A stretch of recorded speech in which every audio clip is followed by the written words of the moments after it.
Hello and welcome. Here we are at our third Pray Tell Roundtable discussion. We're broadcasting live from the National Pastoral Musicians in Washington, D.C. You don't see any of them because the exhibition hall right now is closed, but in the background you see the large exhibition hall. We just celebrated Mass this morning in the National Shrine and heard a truly brilliant homily from Cardinal DiNardo, and I think we're all a bit on a high from the power of that liturgy and the multicultural music and the enthusiastic singing. It was wonderful. And it's wonderful to have three of my friends here as we talk about today's topic, New Pope, New Church. And with me is Rachelle Kramer, and Father Bob Webster, and Paul Inwood. And I'll say just a little bit about each of them. Father Bob Webster is the pastor of Blessed Sacrament Church in Claremont, Florida. He has been diocesan director of liturgy for some 13 years. 23 years. 23 years. Check the math, Anthony. Basilica rector for many years. 1994 to 2007. Bob was on the FDLC, the Federation of Diocesan Liturgy Commissions board. In fact, you're on it now since 2000. And Bob is the head of the NPM clergy section. So good to have you here, Bob.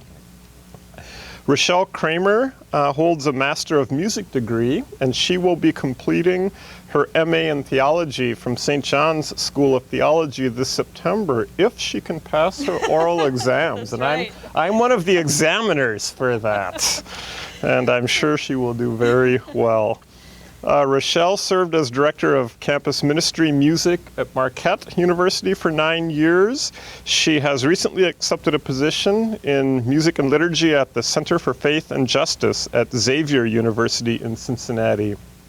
And Rachelle is the chair of the Standing Committee for Youth of the National Association of Pastoral Musicians. Good to have you here, Rachelle. And on my left is Paul Inwood. I think you all know Paul Inwood, and we've all sung his music. Paul is an internationally known liturgist and composer, organist, author, speaker, translator, very much involved in the Salite project from Liturgical Press. Go check that out. It's a whole cycle of antiphons, of really great assembly, truly vocal music. Paul is currently a freelance liturgical consultant, and he works as part-time music editor for the Liturgical Press. So it's great to have you here also, Paul. And we're here to talk about our new Pope. Something has changed in Rome. It all feels a bit different. Pope Francis has really taken the media by storm, and the whole world and the whole church is fascinated by this man who doesn't wear red shoes and doesn't wear the fancy ermine cape. And did you ever think the pontiff, the supreme pontiff on Holy Thursday would be celebrating the solemn liturgy of the church with kind of chintzy guitar music with a bunch of young people in a prison and washing the feet of women and men, including non-Christians? I never thought I would see it. So a lot has changed. But not everyone knows what to make of this new pope. Archbishop Chaput recently said candidly that right-wing Catholics are not pleased with the Pope and do not like him. And some people think the media is playing up way too much the contrast between him and his predecessor.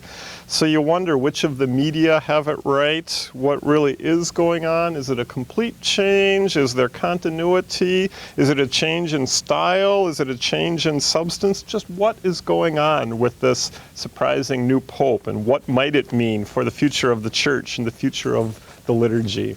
So that's our topic. I think I'll stop there and I'll turn to our panelists. And I'd like to ask each of you in turn, what's your take on Pope Francis? What do you think's going on? I was, the afternoon that he was elected, I was having my oil changed.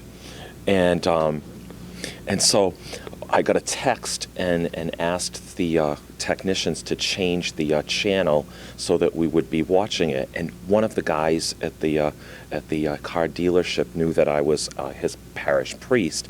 So he came in, he says, "I understand the new boss has just been elected." Oh. And I always thought that this was an interesting thing because it was like an oil change for the church. But what was even more significant about it is within about 10 minutes, all of these technicians and all of these people that you wouldn't have thought would have been interested in a moment like this filled the room to see what was happening. And they said, "Who is it? Who is it?" And of course, the news media wasn't doing really well. They were just trying to scramble for information. And I kept on getting texts on my phone. And I said, it's the one of the cardinals from South America. And they said, "What if you got priest to priest on your text?" And so, and they said, "What's he being called?" And I said, "It says Francis." And at that point, I thought to myself, wow, what's in a name? Francis. If it was John Paul III, we would have thought one thing. If it was Pius XIII, we would have thought another thing. If it was Benedict XVIII or the 17th, we would have thought, but Francis, wow, somebody who's going to start rebuilding a church. An oil change. Wonderful image. Thanks, Bob. I've been really struck by, I mean, obviously there has been overall really positive response to him. And, you know, I've even had some of my friends who were raised Catholic fallen away from the church. I remember one of my really good friends from college sent me a text and said, "A Jesuit," because I have worked at Jesuit universities, and she had done the Jesuit volunteer corps. And "A Jesuit priest, and he's really into the poor, and maybe he might even bring me back," you know. And it was you know, half joking, but I think there's really something there, and the authenticity that he has, that it just radiates out of him, his gentleness and how he's so pastoral. And Benedict was a brilliant man, but a quiet man, and so wonderful. But I think what he's bringing is just a lot of excitement watching World Youth Day and what he's bringing out. And you alluded to some of the things that he's done that are a little bit different from prior practice. And so I think across the board, a lot of people really have high hopes and are excited about his love for the poor. And it seems to be he's bringing a new emphasis. I don't know if I'm getting ahead of myself, but with Benedict, I think continuity, but the emphasis has shifted. And, you know, he's really trying to live the gospel without words. What's the saying? Preach the gospel and use words when necessary. And that seems to really capture his pontificate in these short months that we've had. So, thank you for your words. Mm-hmm.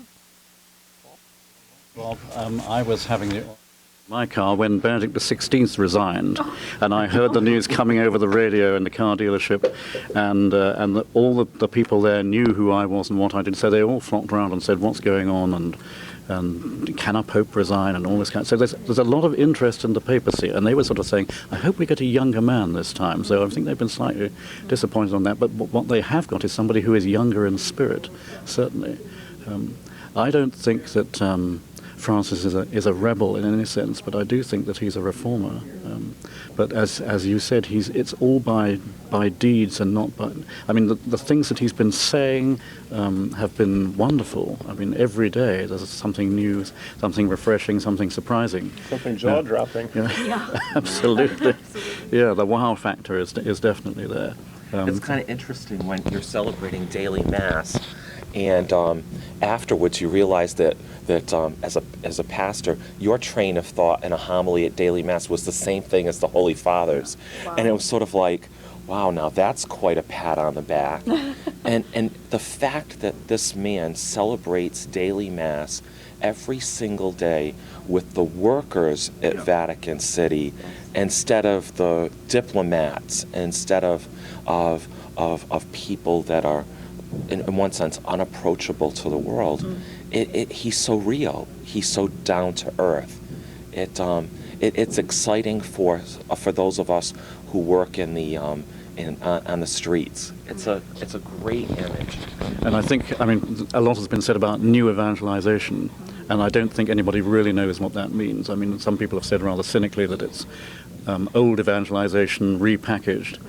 I think that Francis is the new evangelization because he's living what he believes. He doesn't have to use pompous, high-flown words about it. He embodies a different spirit, something, which is going to take us on. Yeah.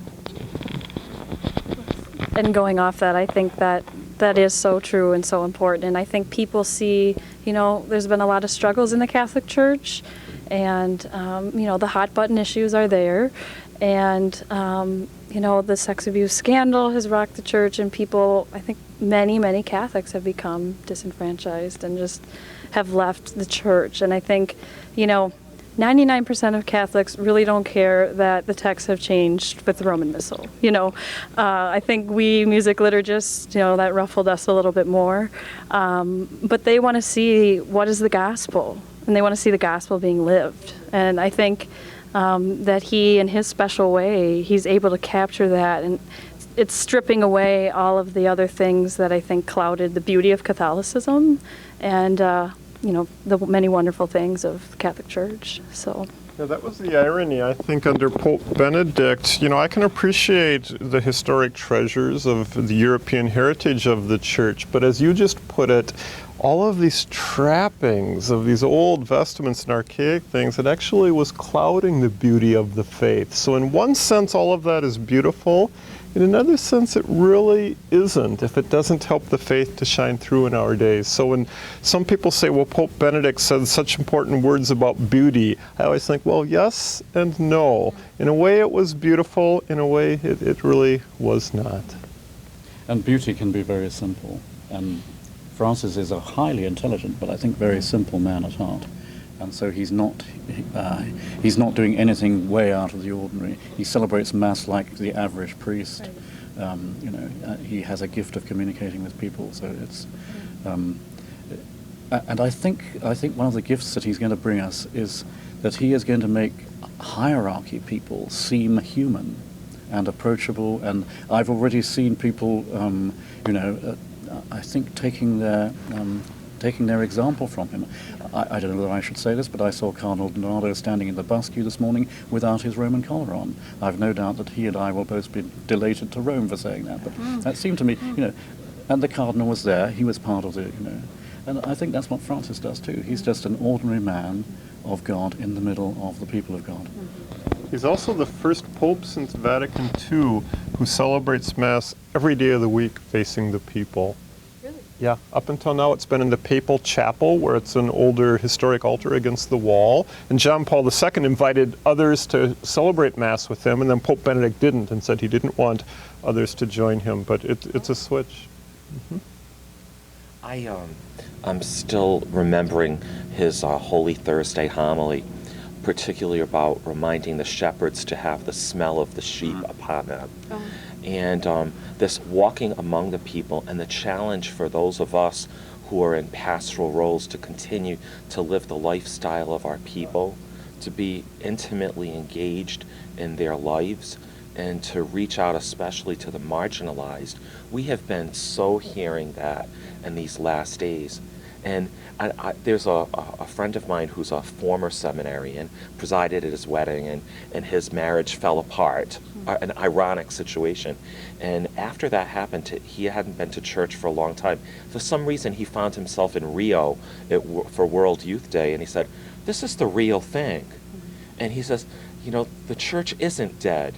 And then he said, and the church isn't dead to me either. And I think that's really an important message that's going out, is that we see from the pastor of the universal church an invitation to strip away those things that marginalize people. If anything, I see that this is a hermeneutic of continuity in the most important sense of the word. That what we're doing is seeking out the lost sheep, and the lost sheep are hearing and finding their way back. They're hearing voice. They're seeing a church that is caring and concerned. And I look forward to the way in which things will continue to progress during this pontificate. Thanks for that anecdote. Actually, it reminds me that it's your 20th wedding anniversary today. Is that right? It is. Yeah. Oh, So congratulations for that. Thank you. I was going to mention that earlier. I sense, and I can see it in all of your faces, that we're all pretty excited by our Pope. He really speaks to us. So let me ask bluntly, are we going to be disappointed? Are the expectations too high for what everything we are hoping that this man will do? He's not a rebel, but we really want him to be a reformer. We want him to enliven the church. Do you ever think about whether we have expectations that are too high? Silence among this group is interesting. Which is really surprising, right? You know, I didn't have any expectations of this pontificate. And I think that's perhaps why there's not disappointment at this. And for me, the only thing that I would really like to see, and it's coming to fruition, is a church that continues to be authentic and to preach the gospel, not just with words, but especially with consoling, reconciling, healing actions. I think too, because I think he was such a surprise. I remember I was watching it, not getting an oil change, but I was at home with a friend, and when he came out and there was this, they announced who it was, and we were all like, who? You know, and you could see the media they didn't even hear it at first, and also just surprised by his theological dispositions and view of ecclesiology, and so in that sense, it's hard for us to have too high of expectations, but at the same time, it is. He's not gonna. Every last thing isn't gonna be. Nothing will be in the church because we're a human institution that strives to be the best that we can be. But I don't know. So that's not really an answer. I think it is a mix. But I think that surprise element has, as you kind of alluded to, that's really been a different aspect because Benedict was in such, I would say, continuity overall with John Paul II. So.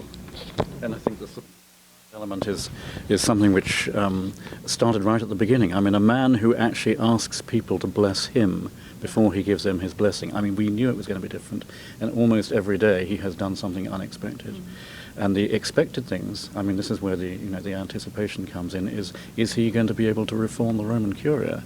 Right. And there's I know from my contacts in Rome that there's a lot of trembling going on in the great edifice of the church at the moment, and so the question for me is whether he can actually move as fast as he wants to in order to start to bring about change in that respect, or whether people will say, well, the honeymoon's over now and you didn't do it. So I'm hoping that before this little mini college of cardinals that he's set up meets, so there's a whole lot of other stuff going on behind the scenes already. Yes, because the fact is he hasn't made any real changes in organizational structure or personnel appointments yet. In fact, Cardinal Lehmann in Germany says, es ist höchste Zeit, it's high time. I thought there would have been by now some key appointments, and it hasn't happened yet.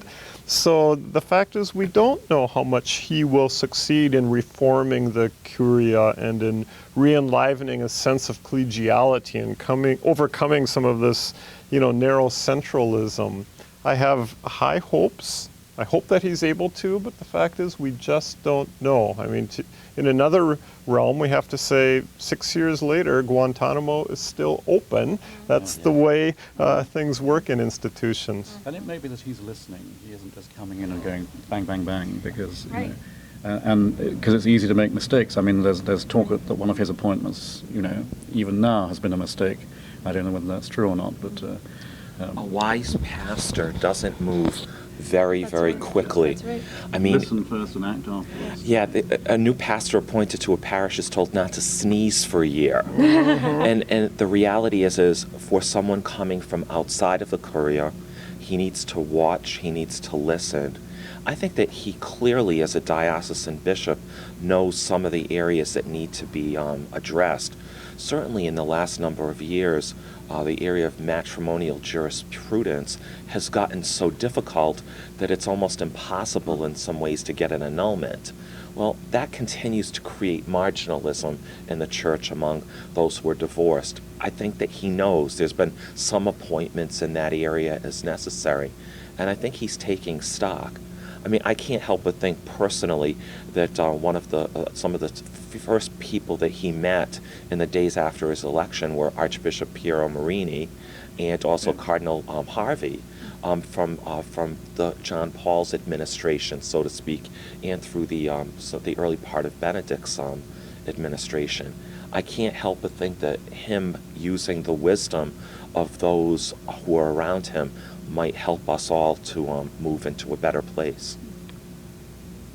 Let me ask about your sense of how much of a contrast there is between him and his immediate predecessor, Pope Emeritus Benedict XVI. It certainly is a huge change in style. Is that all it is, or is it more than that? Is he the un-Benedict? Is he the anti-Benedict? Or are we seeing more contrast than is really there? I think it's a little bit like looking at the papacy through a prism, and you turn it slightly and you get a completely different color and you get a different viewpoint on it. I don't see that he's in discontinuity or anything like that with Benedict, but it's certainly a different style, and I think there's a different substance underneath. I don't think Benedict wanted to be elected. He was an academic. He was looking forward to retire, be with his piano and his cats and his books and everything else, and suddenly he's catapulted onto the world stage. And I think he's always had difficulties with it. And the gestures that he's made, like Summorum Pontificum, which I'm sure he intended to be a reconciling, unitive act, have actually proved to be more divisive than unitive. I don't think that this man is going to do things like that. He's not going to undo, I don't think, what Benedict has done, but he's going to tackle things in a different way.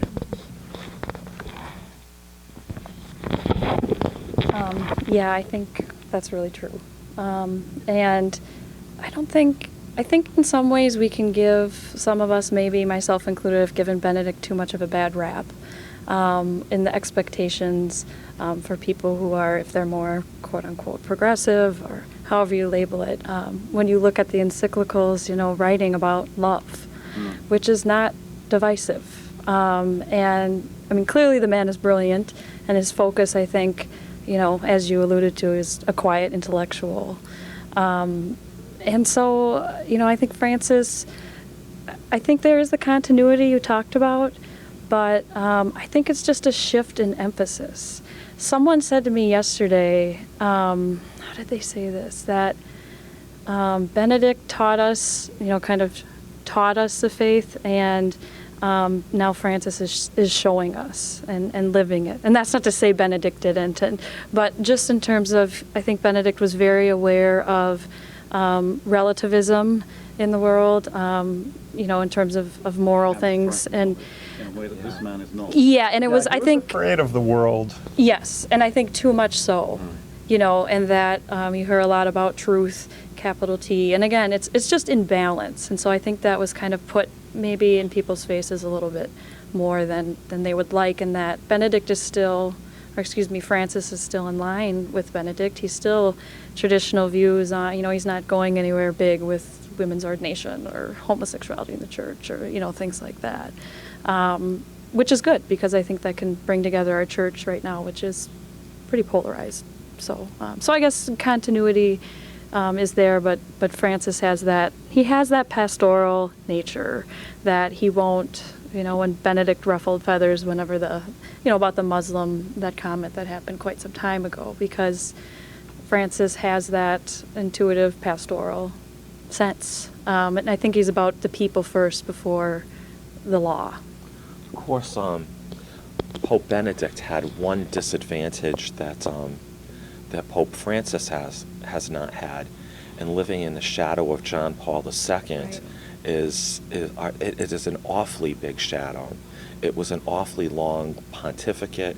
There were many exciting things that happened during the days of John Paul, and certainly he was beloved. Yes. And so there was such a contrast in styles. there was such a contrast in teaching. Not that it was not in continuity, but it was different. Yes. And so it was, we've gone through the years of Benedict, and the style of Francis is different. And certainly John Paul, both of them were different than Paul VI. You know, and so each man has brought a different gift to the papacy. I like the gift of humanity that's being brought by Pope Francis. Mm-hmm. A newspaper in Italy reported that they did one of these word clouds of everything that Pope Francis has said so far. And they found that the two words that he has used the most in order are joy and mercy. So I want to put somebody at the blog on the challenge of looking at Pope Benedict and see what words he used the most, because I have the impression that there's both continuity and change, and I think I probably see more change perhaps than you do, Rachelle, and maybe I'm seeing what I want to see. But it seems to me that the doctrine is the same. They both believe the same things in terms of the moral teachings about homosexuality, for example. But the style is different. You know, that Pope Francis said, well, you know, gays in the Vatican, I don't know, they don't have it stamped on their ID card, but we want to integrate everyone into society. That's a change in style from Pope Benedict when he said that gay priests, even if they stay celibate, their existence is one of the miseries in the church, you know. So they both believe the same thing about moral teachings, but what Benedict said, you know, it's offensive. It's not a way to make friends, is it? No, it isn't. It isn't. So I see quite a bit of change in style that I think means more than just style. It really affects the whole impression of the faith. Let's turn to liturgy in our last 4 or 5 minutes. We do need to stop right at 1:30 so that we can broadcast the plenum. But let's apply all of this to the area of liturgy and say, what do you think will be coming from Pope Francis, and what do you hope for? As you were talking, Anthony, it made me think about the style and how that can and does reflect something that's deeper in terms of having Mass in Italian, because it's the language of the people, or partly Portuguese, or and that is a big shift in terms of, again, our ecclesiology. How do we view the people of God, the priesthood of all believers, his simple style. So I think, you know, liturgically, I think people who, maybe it's more like us that are so into liturgy, or if we're going to say people who are, if not right-wing, maybe more upset because he doesn't attend to those details in the same way.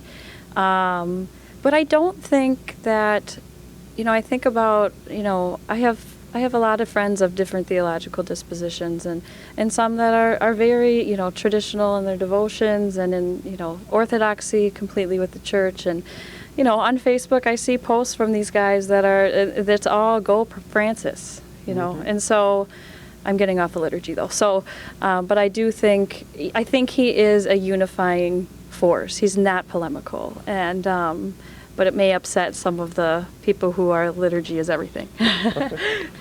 I don't think he's a liturgist. I don't think he's actually terribly interested in liturgy as such. I think he's interested in people, which is different. I mean, he's not Father Game Show host, and he's not Father Introvert at the other end of the spectrum. He's just like a normal pastor working with real people and responding to the needs of people, rather than trying to, you know, be a great liturgical innovator or anything. I don't think he's going to innovate as such, although maybe, you know, other people are going to do that for him under, you know, under his auspices, if he appoints people who are gifted at doing that. But I don't think he's actually. I mean, Jesuits and liturgy don't often mix terribly well, you know. I'm not going to comment on that one. I think it's safe to stay away from that. You know, one of the things I've noticed, though, his preaching is simpler, much more simple. And shorter.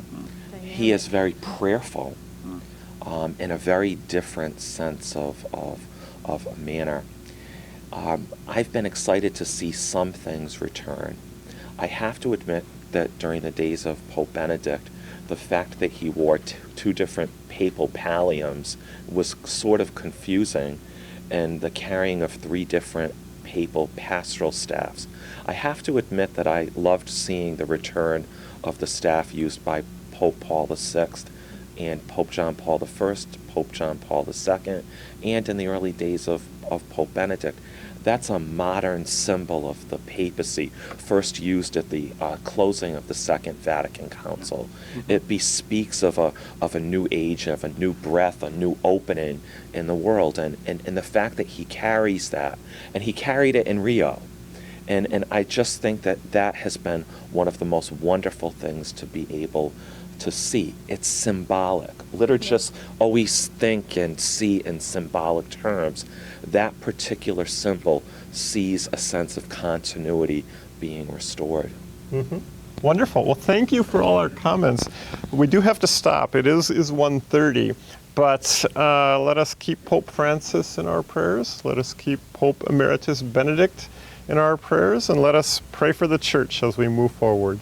Thank you, and goodbye.